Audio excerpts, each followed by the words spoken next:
You're wondering which one, right? Am I a boy or a girl? What? I'm neither one. What? What? Knights of Sidonia, the space sci-fi horror anime that'll have you feeling all types of ways. On one hand, you'll be on the edge of your seat, not sure if your favorite characters are about to meet their grisly demise. On the other, you'll be like, what? Why is there a full-ass bear in this anime? And why is nobody talking about it? You must be the underdweller everyone's been talking about. I'll be real, it's a bizarre anime for a lot of reasons. Humanity is flying through space on what appears to be a giant tumor. They're frequently being chased by the Ghana, alien monstrosities that seek to kill them all. The ship is called the Sidonia and it is protected by the guard pilots, soldiers clad in space mechas. That's all super dope and interesting on the surface, but you know what isn't? The main character.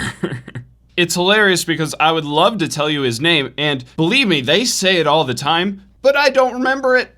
Thanks, Tanikaze. Tanikaze. Tanikaze, are you okay? Tanikaze. There is nothing interesting about this guy. Although the characters don't seem to realize that. The hype this guy gets doesn't make any sense. Let me try to break down his personality for you real quick. Let's not spend a whole bunch of time on it. What? Oh my god. It's confusing that anybody has a noticeable reaction to this guy. Or at the very least, not in the early goings of the show. Speaking of not making sense, the story isn't a mess by any means, but it is weaving all over the place. It's a lot more complicated than you might expect from something of this caliber.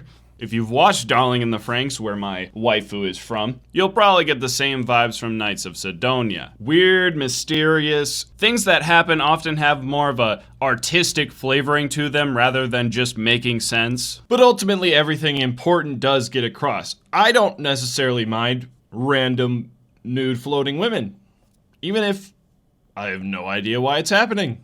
Oh, that's hot. That's hot. The only major gripe I can think of when it comes to Knights of Sidonia is that some of the action scenes feel like the cameraman, which I get it, there isn't one, zoomed way in on the characters and like totally forgot about any of the interesting stuff happening. Speaking of the characters, the first thing you'll notice is it seems like there's an awful lot of twins in this universe, which, hey, not totally a bad thing. Hold on, isn't that guy? That's the underdweller. It feels fucking weird when I go and take a piss. It's not exactly a new thing for anime to have a million characters that look exactly alike, but when it's 3D animation, it's hard not to notice. Actually, when you think about it, you can get used to the weirdness of the 3D animation in Knights of Sidonia, since of course that is all you get. However, when 2D anime try to cut some corners with 3D animation, it somehow looks so much worse. Huh. Should be looking like the Clone Wars in the Renaissance, sucka.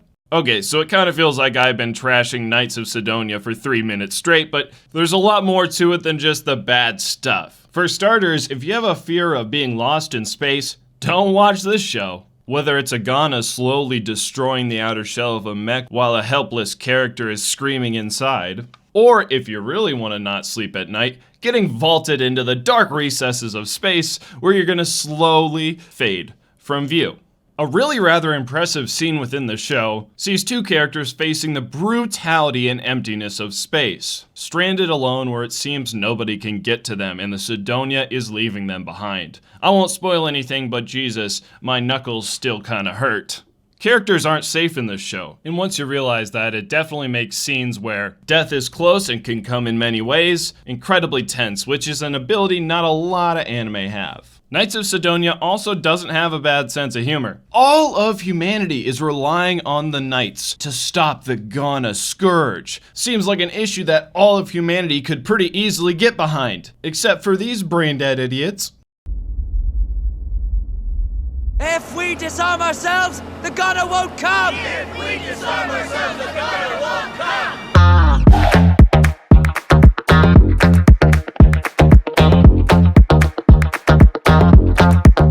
Apparently, there are some anti-war protesters. You see, the Ghana, they have lives too.